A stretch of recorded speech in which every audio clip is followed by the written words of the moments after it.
Oke, baik.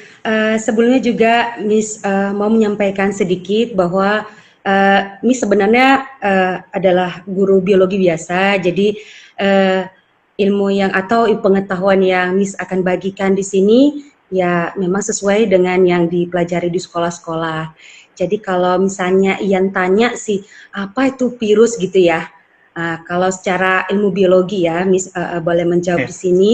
Virus itu adalah sebagai organisme peralihan. Nah, kenapa dikatakan organisme peralihan?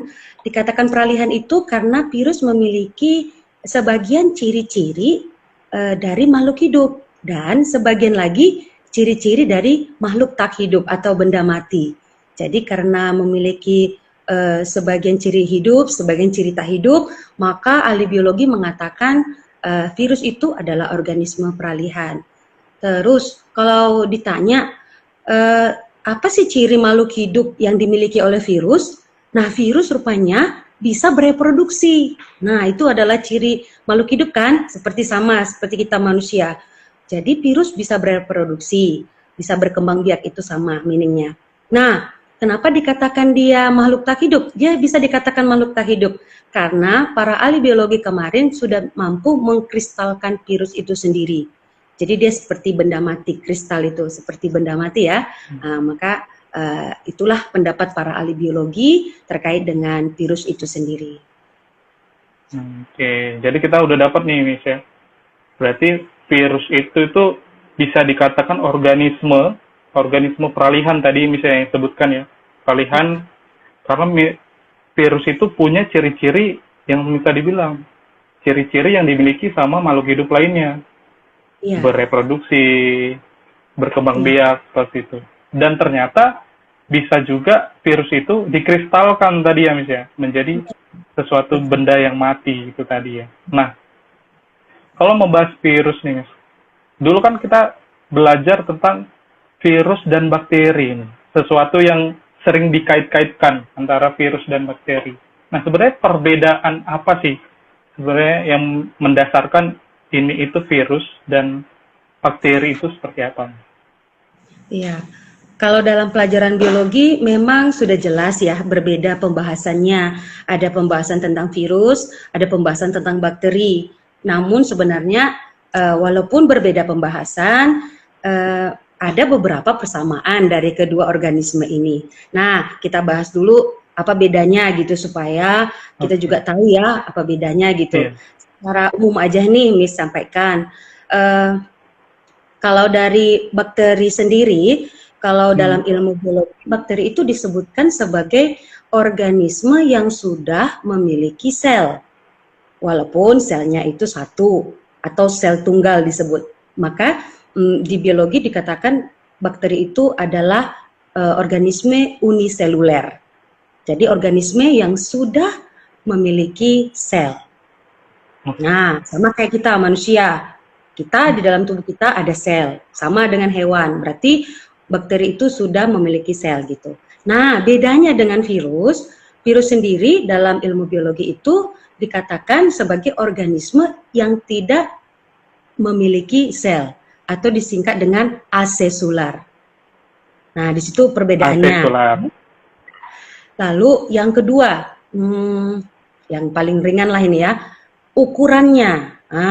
Dari ukuran bakteri ini sebenarnya sama-sama mikroskopik ya, dikatakan dalam ilmu biologi baik virus maupun bakteri itu adalah mikroskopik. Artinya hanya dapat dilihat ukurannya itu di bawah mikroskop. Tapi ternyata setelah diteliti oleh para peneliti biologi, ukuran virus itu lebih kecil lagi daripada bakteri. Nah, jadi virus lebih kecil daripada bakteri. Nah, saya pikir secara umum itu perbedaannya yang bisa kita ambil menjadi pengetahuan kita. Makanya dari ukuran tadi, Miss, alatnya juga berbeda ya, Miss ya. Cara kita melihat bakteri dan virus itu sendiri kan ya. Kalau tidak salah, untuk virus itu mikroskop elektron ya, Miss ya.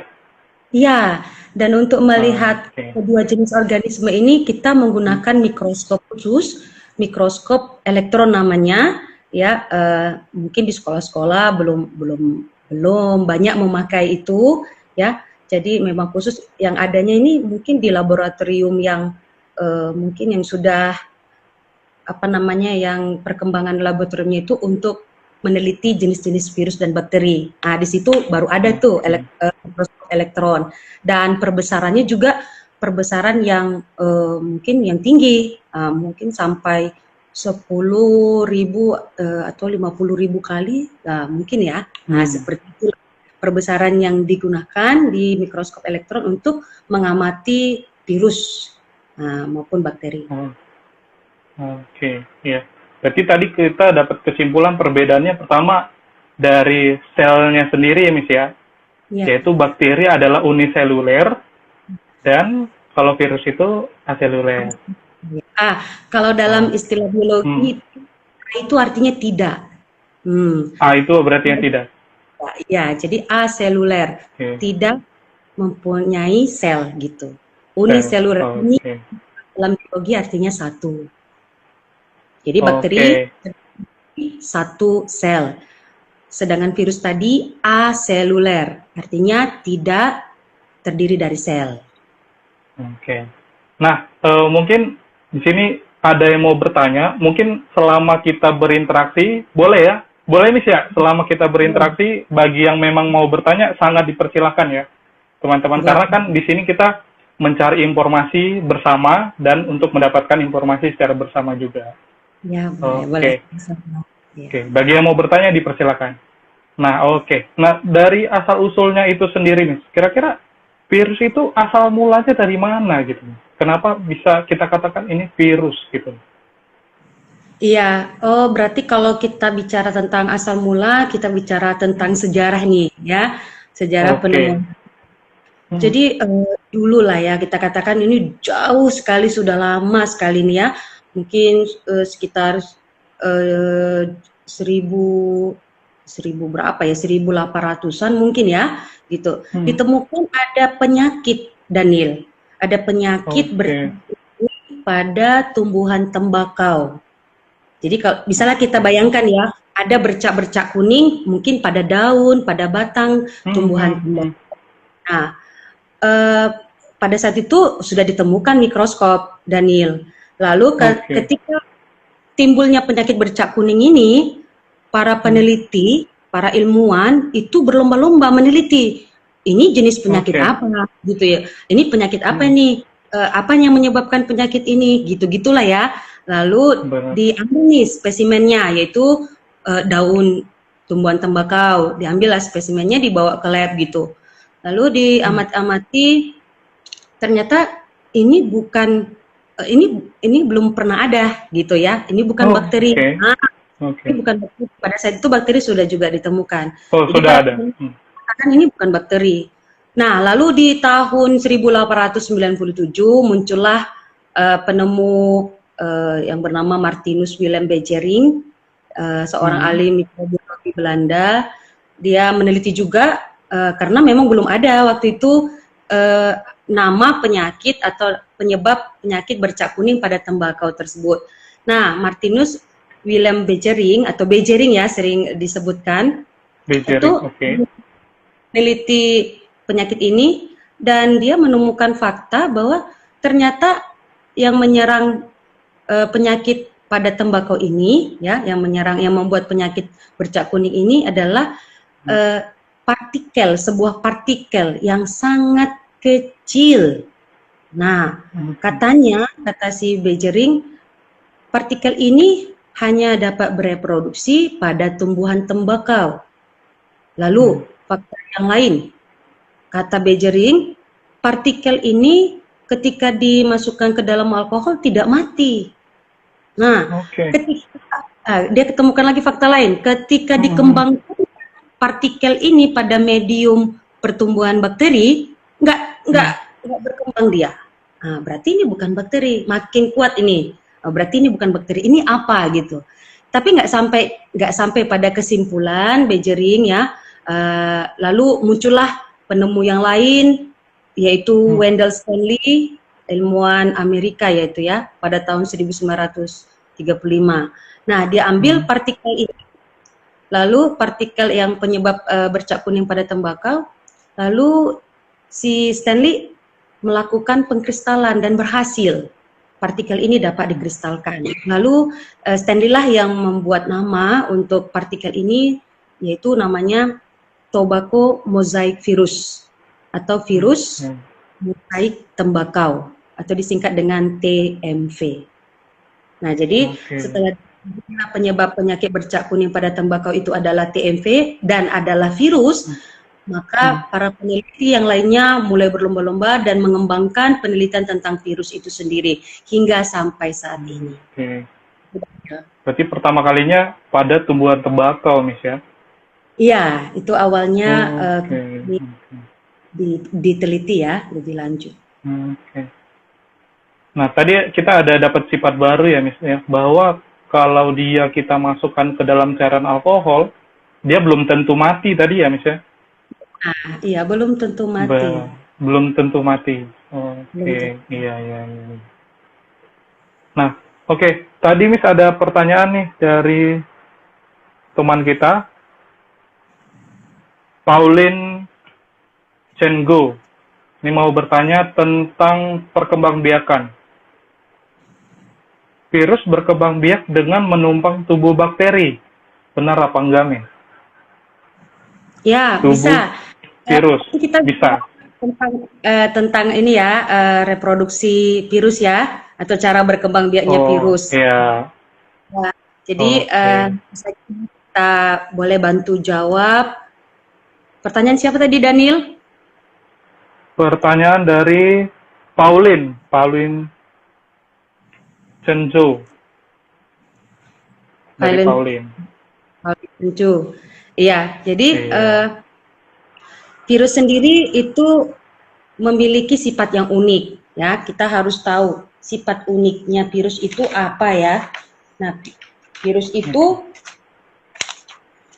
hanya dapat hidup di dalam sel hidup. Itulah sifat unik virus. Hanya dapat hidup di dalam sel yang hidup. Jadi di luar itu bagaimana? Ya secara konteks hidup tidak hidup. Kita katakan ya, konteks hidup itu dalam ilmu biologi itu adalah berkembang biak salah satunya, bertambah banyak, bereproduksi itu ya. Nah, kemudian kalau virus itu bisa hidup di bakteri, itu tadi ya pertanyaannya ya? Iya. Itu tadi. Nah, tentu jawabnya adalah bisa. Karena memang bakteri di awal sudah kita katakan adalah organisme yang memiliki sel.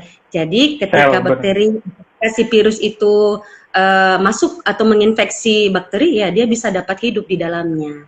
Demikian. Jadi terjawab ya untuk pertanyaan teman kita Pauline. Nah, bagi yang mau bertanya juga, dipersilahkan. Mungkin sejauh ini kita tadi udah membahas tentang sebenarnya virus itu apa, bahwa dikatakan virus itu adalah organisme peralihan, ya kan? Karena dia bisa punya ciri-ciri seperti makhluk hidup. Dan ternyata tadi, dan setelah dijelaskan, bahkan sejarahnya itu, virus itu pertama kali langsung dikristalkan gitu ya. Makanya dia juga bisa dikatakan adalah benda tak hidup juga, karena bisa dikristalkan tadi. Ya, baik, Miss lanjutkan. Terima kasih Daniel. Mengenai struktur, berarti kita bicara tentang bentuk ya, bentuk virus.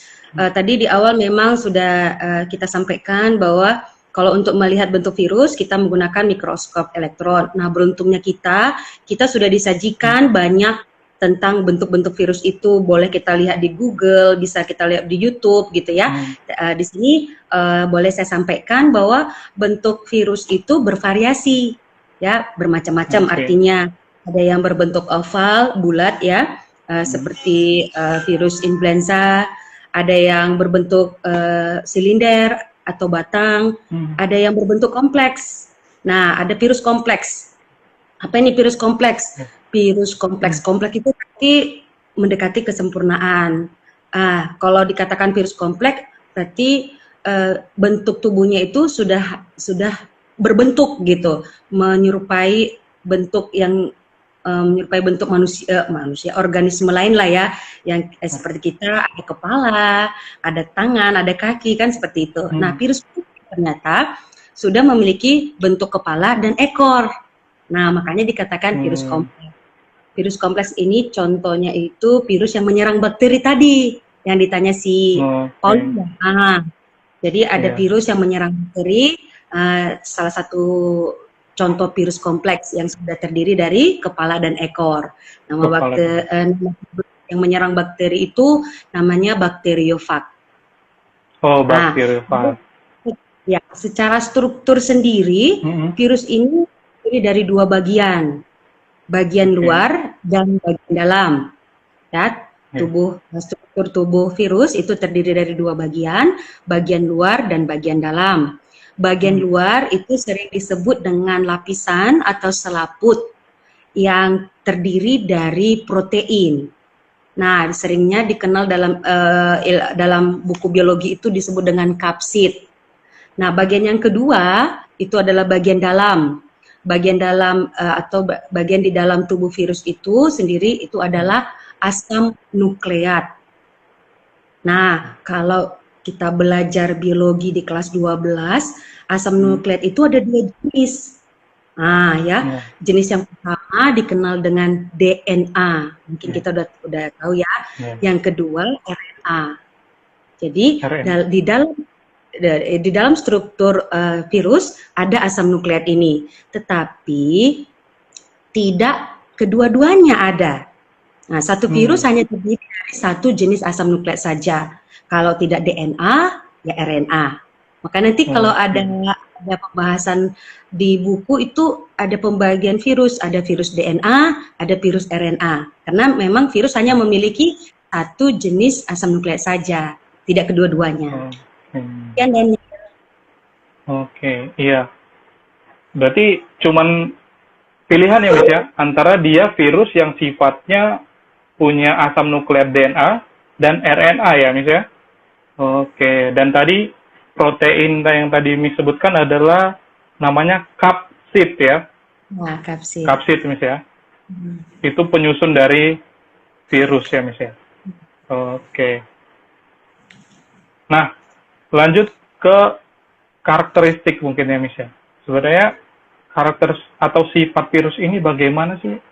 Kayak tadi pertanyaan tadi teman kita Pauline, apakah memang dia hidup bergantung pada sel hidup itu sendiri, atau yang tadi Miss bilang ketika dia tidak punya sel induk, dia bukan menjadi makhluk hidup. Nah, itu bagaimana, Miss? Sifat karakteristik. Oke, baik. Ya. Tapi sebelumnya, Miss, ini ada pertanyaan lagi nih, Miss. Ada pertanyaan lagi dari Pauline. Miss, apakah virus yang sudah dikristalkan bisa dihidupkan kembali, Miss? Bisa dihidupkan kembali. Iya. Okay. Apakah virus yang ini dulu? Mungkin menjawab pertanyaan dulu aja kali ini. Ya, oke, baik. Ya. Maksudnya ini dihidupkan kembali, ini seperti apa ya? Mungkin seperti ini, Miss. Kan ketika virus tadi kan, kita ambil sejarah tadi kan, virus itu dikristalkan, dibekukan kan, Miss ya. Nah, ketika kita menguraikan kristal ini, dengan misalnya kita beri dia sel hidup, sel inang yang hidup, apakah virus itu kembali aktif, apa bagaimana? Jadi gini, boleh saya menjawab sedikit ya. Kalau dikatakan virus itu, tadi kan di awal kita sudah ada sebutkan ya, memiliki sifat yang unik, yang kita juga harus tahu bahwa virus hanya hidup pada sel hidup. Berarti di luar itu dia dikatakan tidak hidup. Nah, arti hidup itu sendiri apa ya gitu? Dalam ilmu biologi, arti hidup itu adalah yang memiliki ciri-ciri hidup. Ciri-ciri hidup itu apa? Ada 7 itu kalau nggak salah ya. Bernapas. Yang bernapas, berkembang biak. Berkembang biak gitu ya. Jadi ketika virus sudah melakukan ciri hidup, maka dia dikatakan hidup. Nah, ketika virus dikristalkan, bagaimana? Oh, dia dikatakan dia tidak hidup. Karena ketika dia dikristalkan, dia tidak melakukan apa-apa, tidak melakukan ya sama sekali tidak melakukan aktivitas hidup gitu. Nah, bagaimana virus bisa hidup? Ketika dia menginfeksi sel makhluk hidup, di situ dia akan hidup. Nah, jadi ketika si virus tadi menginfeksi, atau kita katakan boleh sederhanakan, dia masuk ya, bisa masuk ke dalam sel makhluk hidup, maka si virus tadi dikatakan hidup. Disitulah awal kehidupan sebenarnya. Jadi ketika sudah dikristalkan, kalau menurut Miss ya kalau dikristalkan sudah, dia dikatakan benda mati. Gitu. Oke, dia menjadi benda yang mati. Sama seperti informasi-informasi yang tentang yang sedang kita alami wabah itu kan, virus itu hinggap di engsel pintu misalnya, meja kerja, seperti itu. Nah, itu bisa jadi contoh ya, Miss, bahwa virus itu tetap ada, tapi tidak hidup. Begitu, Miss ya? Iya, boleh dikatakan virus itu tetap ada. Ya, itu tadi, kalau misalnya si penderita yang sudah terinfeksi virus, contohlah kita contohkan lah ya, dia mengalami flu dan batuk, berarti dia itu terserang virus influenza ya. Ketika dia batuk atau bersin ya, pasti akan ada cairan yang keluar dari mulutnya. Nah, cairan yang keluar ini mungkin bisa ada di meja atau ada di benda-benda di sekitar dia ketika dia batuk. Maka dikatakan benda-benda di sekitar si yang melakukan batuk tadi, bersin tadi, itu dia ada virus di situ. Nah, masalahnya apakah virus itu menginfeksi orang pada saat itu? Tentu jawabnya tidak dong, karena dia adanya di benda-benda, ya kan? Nah, ketika benda itu tersentuh tangan manusia, contoh ya, tersentuh tangan kita, tangan teman kita, tangan keluarga kita yang mendekati kita, atau benda-benda di sekitar kita, tangannya ini menyentuh bagian wajah, contoh misalnya mulut, hidung, mata. Nah, di situ bisa kita katakan virus yang menempel tadi itu sudah bisa dikatakan menginfeksi bagian wajah kita yang terkena, yang kita kenai tadi dengan tangan kita yang sudah terkena benda yang kita sentuh. Nah, disitulah awalnya dikatakan virus menginfeksi sel makhluk hidup, karena di situ dia langsung dikatakan hidup. Nah, tapi kalau ketika benda yang benda yang di dekat si yang batuk atau yang bersin tadi itu tidak diapa-apai oleh siapa saja, ya nggak ada masalah gitu, nggak ada masalahnya di situ, tidak mengakibatkan apa-apa gitu. Berarti ini menjawab juga tentang karakter dan sifat virus itu sendiri tadi ya, Miss ya, yang mau kita jelaskan gitu ya. Salah satu karakternya tadi seperti itu. Jadi dia butuh inang organismenya sendiri ya. Betul. Sel pada sel yang hidup. Nah, sel yang hidup inilah yang sering diistilahkan orang awam itu dengan inang atau organisme induk. Nah, seperti itu. Nah, setelah misalnya tadi kita skenarionya tadi kan setelah kita terinfeksi ini, Miss. Terinfeksi. Berarti kan dia sudah mendapatkan sel inangnya, begitu ya, Miss ya. Nah, kemudian bagaimana virus ini cara berkembang biaknya, Miss? Ketika sel sudah menginfeksi sel makhluk hidup, nah disinilah arti hidup bagi virus itu sendiri. Apa yang dilakukannya? Dia bereproduksi. Dia menjadi makhluk hidup yang sejati, yaitu bereproduksi. Bereproduksi itu apa? Menghasilkan keturunan yang baru, menghasilkan virus yang baru. Caranya kalau dalam ilmu biologi itu terdiri dari dua ya. Yang pertama dengan cara litik atau fase litik namanya. Yang kedua dengan cara lisogenik atau fase lisogenik. Nah, yang pada umumnya yang sering dilakukan yaitu cara atau fase litik ya bagi virus itu sendiri untuk berkembang biak. Nah, bagaimana virus berkembang biak bertambah banyak dengan fase litik? Nah, pertama sekali Ketika si virus itu sudah menginfeksi sel makhluk hidup, dia melakukan yang namanya absorpsi dan penetrasi. Apa itu absorpsi dan penetrasi? Dia menempel pada permukaan sel-sel inang, lalu membuat lubang. Dia bisa membuat lubang ya? Ya bisa, karena dia memiliki enzim lisis. Namanya kalau di biologi itu disebut dengan enzim lisogim. Sorry ya.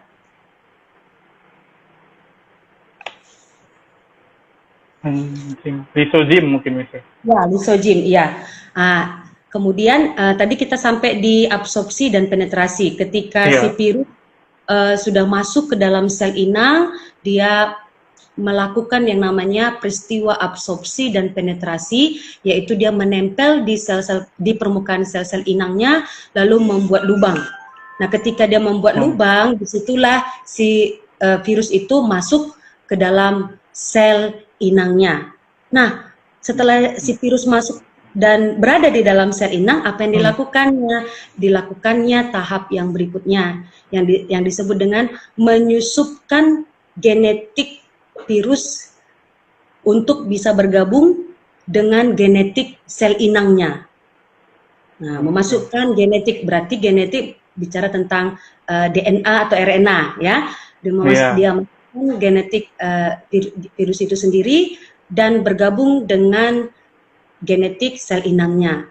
Nah, kalau sudah bergabung, inilah dahsyatnya virus ini. Kalau sudah bergabung, si DNA sel inang itu akan rusak, akan hancur. Nah, inilah bahayanya virus tadi. Ketika dia sudah berada di dalam sel inang itu, dia bisa menghancurkan genetik sel inang itu sendiri.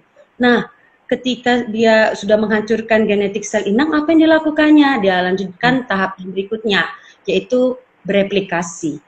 Nah, apa ini bereplikasi? Bereplikasi itu artinya bertambah banyak, membentuk virus-virus yang baru. Nah, ketika dia sudah membentuk virus-virus yang baru di dalam sel inang tadi, sudah banyak virus-virus yang baru tadi. Bukan lagi sel inang lagi, tetapi sudah virus itu sendiri.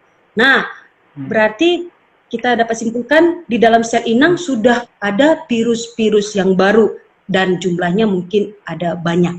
Nah, apa yang dilakukan selanjutnya? Selanjutnya, virus akan melakukan yang namanya fase litik itu sendiri atau lisis. Nah, lisis itu apa? Menghancurkan. Apa yang dihancurkannya? Dinding sel inang. Dihancurkannya agar si virus-virus yang baru terbentuk bisa keluar dari sel inangnya. Nah, kalau dia keluar, apa yang dilakukannya? Dia cari lagi sel inang yang baru, kemudian menginfeksi dan bertambah banyaklah virus-virus tersebut. Jadi begitu Daniel perkembangannya. Ya, walaupun begitu panjang prosesnya, tapi waktunya bisa jadi kita tidak tahu ya, Miss ya, berapa lama dia menghancurkan inangnya, seberapa cepat. Maksudnya kita nggak bisa menentukan durasinya 1 jam. Iya. Ya gitu ya. Ketika dia Kalau dia sudah terinfeksi, ya gimana, Miss? Ya, kalau mengenai waktu memang kalau kita boleh baca ya, waktu-waktu untuk proses perkembangbiakan virus ini sendiri memang beda-beda. Nah, ada waktunya beda-beda, tidak ada yang sama. Waktu menginfeksi dan berkembang biak dan bertambah banyak di dalam sel makhluk hidup itu beda-beda. Kayak COVID-19 ini kan dikatakan dia 5 hari ya, 1 sampai 14 hari, 5 hari. 1 sampai 14 hari. Fasenya ya, Miss. Fasenya seperti itu. Beda-beda sih Ya. kalau mengenai waktu perkembangbiakan virus di dalam sel inang. Ya, Daniel. Nah, tadi kan tentang terinfeksinya, Miss ya. Ketika virus itu sudah terinfeksi, sudah mendapatkan sel inang, dia melakukan fase lisis, gitu kan, Miss ya. Nah, tapi kan ada perlawanan nggak dari tubuh kita untuk melawan virus itu sendiri? Kalau kita bilang antibodi, Miss ya. Ya. Nah, kira-kira bagaimana perperangan mereka? Apa yang Tentu, terjadi? ya, tentu. Ketika si virus ini menginfeksi sel inang, memang ketika itu juga antibodi kita itu bereaksi. Jadi bereaksi sama untuk melawan virus tadi gitu. Cuman kalau dalam hal perlawanan di sini kayak kalau misalnya diilustrasikan kayak kita lihat di TV-TV ya, itu kayak seperti memang tentara, antibodi itu seperti tentara yang menyerang musuhnya seperti itu. Ya kita bisa katakan demikian gitu. Antibodi kita juga bereaksi ketika si virus ini juga bereaksi gitu dalam sel tubuh kita. Jadi kalau bicara tentang antibodi berarti bicara tentang imun, Daniel. Nah, kita juga perlu tahu bahwa imun kita itu, imun tubuh manusia itu kan beda-beda, Daniel. Nah, beda-beda banyak faktornya juga. Kenapa beda-beda? Beda dalam artian di sini mungkin ya kekuatannya lah, pasukannya lah istilahnya, kuat apa tidak pasukannya itu beda-beda gitu. Ada yang memang ketika dia terinfeksi virus, daya tahan tubuhnya ya baik-baik saja gitu. Ada yang memang langsung merespon lemas dan gejala-gejala yang agak lebih parah mungkin. Nah itu memang karena antibodi setiap manusia juga beda-beda, Daniel gitu. Oke, iya. Begitu ya Mas ya. Oke. Kayaknya kita boleh bahas yang sekarang lagi viral itu, coronavirus. Oke, boleh. Iya. Oke. Mungkin kita bisa masuk ke situ nih. Yang kita hadapin ini apa sih? Virus yang bagaimana? Virus yang tadi karakteristiknya bagaimana? Bentuknya bagaimana? Mungkin kita bisa gambarin dulu. Iya, tapi di sini juga saya boleh tambahkan bahwa ini pengetahuan ini sebenarnya yang kita juga sama-sama dapatkan lewat media sosial, lewat berita gitu ya, lewat koran online mungkin, lewat apapun yang ada di internet ya. Sama saya juga mendapatkan hal demikian. Jadi kita di sini juga dikatakan hanya berbagi, tidak ada yang artinya lebih tahu atau lebih pintar gitu ya, Daniel ya. Jadi kita benar. Dan karena jadi kita kaitkan dengan ilmu biologinya. Ilmu biologi itu sendiri. Iya, benar sekali nih. Iya. Jadi mungkin, kalau itu lanjut aja kita bahas tentang corona ya. Kita lanjut aja Miss. Iya. Tentang corona ini apa sebenarnya? Virus yang bagaimana yang kita saat ini udah dapetin informasinya? Iya, baik. Jadi kalau bicara tentang coronavirus ini ya, yang harus kita ketahui adalah coronavirus itu adalah kelompok virus. Kelompok virus berarti lebih dari satu ya kalau kita katakan. Yang dikatakan sifatnya berkeluarga. Berkeluarga ini berarti dia memiliki persamaan, ada persamaan mungkin persamaan sifat ya seperti itu. Jadi mereka adalah kelompok virus, kelompok keluarga virus gitu ya, berarti lebih dari satu, itu yang harus kita ketahui. Nah kemudian coronavirus ini sebenarnya sudah lama diketahui, sudah lama ditahu oleh para peneliti biologi khususnya.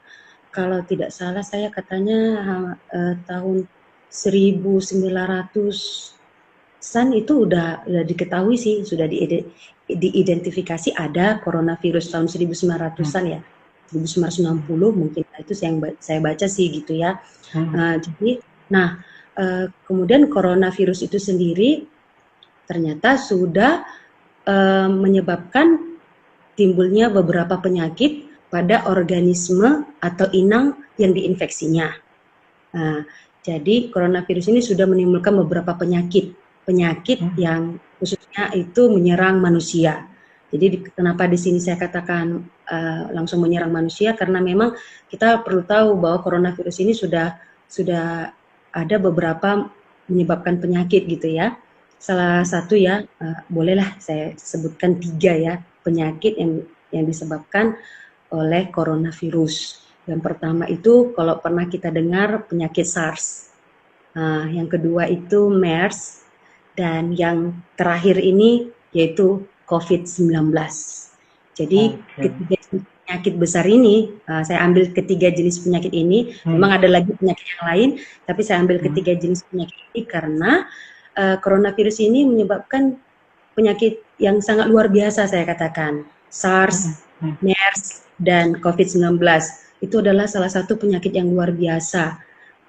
Kita sudah tahu ya dampak-dampaknya, kita sudah merasakan, bahkan penyebarannya sampai ke seluruh dunia, SARS, MERS, dan COVID-19 ini. Nah, ternyata dari coronavirus yang menyebabkan ketiga jenis penyakit ini, COVID-19 lah yang dikatakan penyakit yang lebih luar biasa dibanding SARS dan MERS ini. Nah, kenapa? Karena penyebarannya yang begitu cepat. Nah, penyebaran virus coronavirus ini ya yang lebih cepat. Sehingga dikatakan COVID-19 ini sebagai pandemi gitu ya, pandemi global, wabah yang skala besar, skala global seluruh Indonesia, dan dikatakan juga wabahnya ini sangat berbeda dengan SARS dan MERS tadi, baik dalam penyebarannya, baik dalam cara penanganannya, dan mungkin dampak-dampak yang lainnya yang ditimbulkan dari penyakit ini. Itu berbeda dengan SARS dan MERS. Maka dikatakan dia sebagai pandemi yang sangat luar biasa lah ya, gitu. Nah, kemudian corona, kata corona itu berasal dari kata apa gitu ya? Corona itu diambil dari ya bahasa Latin lah ya, bahasa Latin yang artinya mahkota.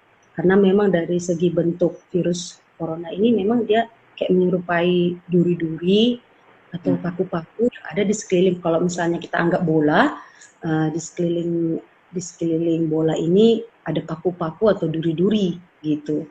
Jadi disebutlah corona. Nah, itulah dari asal corona ini sendiri. Nah, kemudian virus corona ini pertama kali itu diidentifikasi itu adalah menyerang hewan sebenarnya, ya, khususnya pada hewan mamalia. Nah, kemudian terjadilah yang namanya perpindahan atau apalah dikatakan berevolusi. Jadi virus ini juga melakukan evolusi sendiri sehingga ketika mungkin dari satu hewan ke hewan lainnya sampai dari hewan yang bisa kita dekati, hewan yang bisa dikatakan kita dekati dari golongan mamalia ini, ya kan banyak ya hewan-hewan mamalia yang mungkin bisa berinteraksi dekat dengan manusia, mungkin bisa dikatakan kayak seperti MERS ya, itu unta yang hewan yang diinfeksi oleh coronavirus itu adalah unta kan dekat dengan manusia ya, makanya bisa menginfeksi manusia. Nah, itulah virus coronavirus yang menyebabkan penyakit MERS. Jadi itu awalnya dari unta. Nah, kemudian yang untuk untuk yang COVID-19 ini, coronavirusnya itu katanya awalnya dari kelelawar. Nah, dari kelelawar, kemudian itu berevolusi, virusnya berevolusi, terus menginfeksi hewan mamalia lain, terenggiling kalau nggak salah, atau musang, ya, atau hewan-hewan yang akhirnya hewan-hewan itu bisa dekat dengan manusia dan lalu menginfeksi manusia itu sendiri. Jadi begitulah jalan ceritanya sehingga coronavirus ini bisa menginfeksi manusia. Jadi awalnya dulu hal itu adalah coronavirus ini menginfeksi hewan-hewan, khususnya hewan mamalia. Begitu Daniel. Begitu, iya. Berarti memang ini sekelompok keluarga juga berarti misalnya. Iya. Kelompok keluarga virus ya. Iya, iya. Baru tahu kita ya sekarang ya kalau virus itu. Benar. Ternyata virus itu juga punya keluarga dan penyakitnya juga beda-beda. Iya, beda-beda. Iya, Cuman coronavirus ini ya itu menyebabkan penyakit yang apanya sama, gejalanya sama. Nah, dan kayak SARS tadi ya, SARS, MERS, COVID-19, sebenarnya gejalanya sama. Apalagi SARS. SARS itu mirip sekali dengan COVID-19 sekarang. Baik gejala klinisnya sama. Awalnya kita flu ringan gitu. Kalau daya tahan tubuh kita oke, flu ringan ini ya udah selesai gitu. Tapi kalau daya tahan tubuh kita lemah gitu ya, dia bisa lebih parah gitu, gejalanya bisa lebih parah, bisa menyerang saluran pernapasan. Makanya dikatakan kayak SARS itu kan kepanjangan dari Severe Acute Respiratory. Respiratory itu kan artinya saluran pernapasan. Jadi sebenarnya coronavirus ini gejalanya itu sama gitu. Ketika dia menginfeksi organisme inangnya, gejala yang ditimbulkannya sama gitu. Dan sama juga menyerang alat pernapasan kita, SARS, MERS, dan COVID-19. Nah, jadi kalau yang lebih fatalnya, kalau daya tahan tubuh kita lemah, bisa menyebabkan yang namanya kerusakan alat pernapasan. Nah, itulah makanya ada penderita COVID-19 itu membutuhkan apa itu namanya ventilator ya, alat bantu Ventilator, iya, alat bantu pernapasan. karena gejala yang ditimbulkan oleh infeksi coronavirus ini sudah sangat berbahaya. Nah, ditambah daya tahan tubuh si penderita yang lemah, akhirnya dia serta-merta lah merusak alat pernapasan si penderita itu, sehingga si penderita tidak bisa bernapas dengan baik dan akhirnya dia harus dibantu dengan alat pernapasan. Nah, itulah efek dari coronavirus ini apabila dia menginfeksi manusia. Mungkin ya kita masuk ke sesi terakhir, mungkin Miss bisa menyimpulkan kira-kira, ini ada pertanyaan ternyata Miss.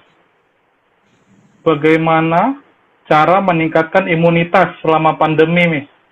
Soalnya jadi takut kemana-mana. Kemana-mana. Dari Unstable Code, gimana Miss? Unstable Code, ya terima kasih ya. Sebenarnya kan kalau ini berhubungan dengan apa yang kita asup ya, apa yang kita makan ya. Kalau dalam pelajaran biologi yang paling baik ya, nutrisi yang kita butuhkan untuk meningkatkan imun kita itu adalah dengan mengkonsumsi banyak protein. Nah, dengan mengkonsumsi banyak protein, apalagi pada masa pandemi corona ini ya, COVID-19 ini, kebutuhan nutrisi yang perlu kita tingkatkan sebagai jalan kita untuk meningkatkan imun kita, daya tahan tubuh kita adalah dengan banyak mengkonsumsi protein gitu, karena protein dari sifatnya sendiri itu dari fungsi ya, kalau dikatakan juga fungsi itu bisa membalikan sel-sel tubuh kita yang rusak gitu, meningkatkan stamina tubuh kita gitu, meningkatkan imun kita, itu dari fungsi protein sendiri. Jadi itu sih saya rasa untuk menjawab pertanyaan dari Unstable Code. Oke, terima kasih pertanyaan. Berarti protein Miss ya, kalau protein berarti bisa dari daging ikan, daging hewan, gitu ya Miss ya, sumber-sumber protein yang bisa kita terima ya. Boleh. Dan satu lagi yang sebenarnya apa tuh Miss? Istirahat dan olahraga itu kalau kita makan kan tapi kurang istirahat dan olahraga sama aja, itu nggak akan mungkin hasil. Jadi makan yang cukup, yang baik untuk imun kita, contoh tadi protein, dan dibarengi dengan istirahat dan olahraga tentunya. Jadi dia semua. Iya, berarti nutrisi dan juga aktivitas, Miss ya? Betul sekali, betul Daniel. Kalau ke sekolah ini selama pandemi corona ini ya, pandemi COVID, saya itu ke sekolah itu naik sepeda tuh Daniel. Naik sepeda ya? Enggak, naik motor lagi. Kebetulan memang sekolah kita dekat sawah, Miss ya, jadi pemandangan juga betul. Juga asri ya. Udara sejuk, tapi jangan lupa kita harus beraktivitas.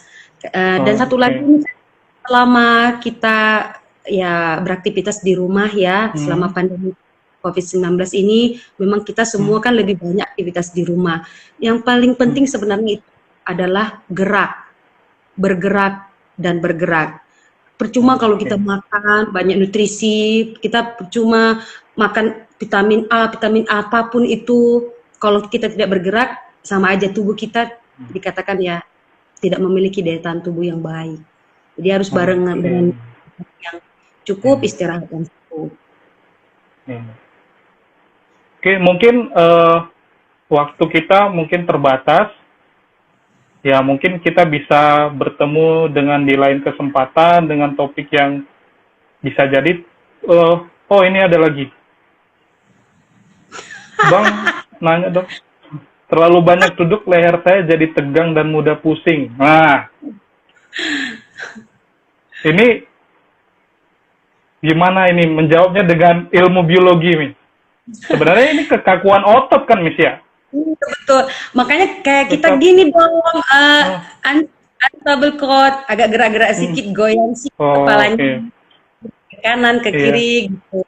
Relax, santai, jangan kaku banget. Kalau kaku ya kita oke. bisa tegang gitu lehernya, gitu dan pasti ya mudah Dan pusing gitu. dan memang ada Nggak, dianjurkan tidak terlalu lama duduk ya, Miss ya? betul. Oh, Nah, oke. itu berkaitan dengan peredaran darah juga gitu Peredaran, kan. iya benar-benar. Itu sih jawabannya. Jadi duduk pun boleh, tapi ya duduk kita bergerak gitu. Jangan Oke, duduk kaku, diam.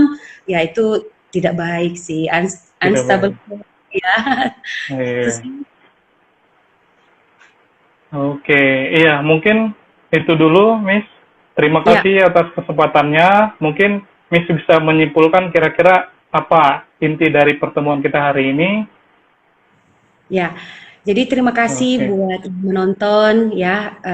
Ini hanya sharing sedikit pendidikan untuk kita semua. Juga dalam kaitannya kami di sini memberikan semangat dan motivasi bagi kalian yang menonton ya, supaya kita tetap rileks di rumah gitu, tidak terlalu uh, bosan atau tidak terlalu stres dengan keadaan kita sekarang ini, tidak bisa kemana-mana. Nah, untuk kesimpulan dalam pembahasan kami hari ini dari saya sebagai guru yang mengajar dalam bidang biologi, saya boleh menyimpulkan bahwa kita adalah makhluk hidup. Kita adalah makhluk hidup yang perlu kita lakukan dalam menghadapi pandemi COVID-19 ini adalah beradaptasi. Sebagai apa yang saya pelajari ya, adaptasi itu adalah sebagai bentuk penyesuaian diri kita terhadap keadaan apapun di sekitar kita, di luar di lingkungan kita ataupun di mana saja. Jadi kita harus hidup beradaptasi. Dan hukum seleksi alam atau evolusi juga menyatakan makhluk hidup yang dapat beradaptasilah yang akan tetap hidup dan bertahan di alam ini. Dan yang tidak bisa beradaptasi, dialah yang akan punah. Jadi kita adaptasilah dengan keadaan kita saat ini, sesuaikan diri kita, ikuti peraturan yang sudah dibuat oleh pemerintah. Kalau kita mengikuti, kita beradaptasi. Jadi saya yakin kita akan tetap bertahan, kita tetap sehat, dan kita akan lulus dengan semua ujian yang diberikan oleh alam ini kepada kita. amin. Ya. Amin. Ya, terima kasih Miss atas waktunya. Semoga kita bisa bertemu di lain kesempatan. Ya kalau bisa sih di pertemuan berikutnya wabah ini sudah berakhir Miss ya. Amin, amin, amin. Iya. Oke. Mungkin itu aja dari iya, mungkin itu dulu dari kita. Semoga apa yang kita sharing hari ini bisa berguna. Oke, terima kasih Miss. Makasih Daniel. Oke, sama-sama.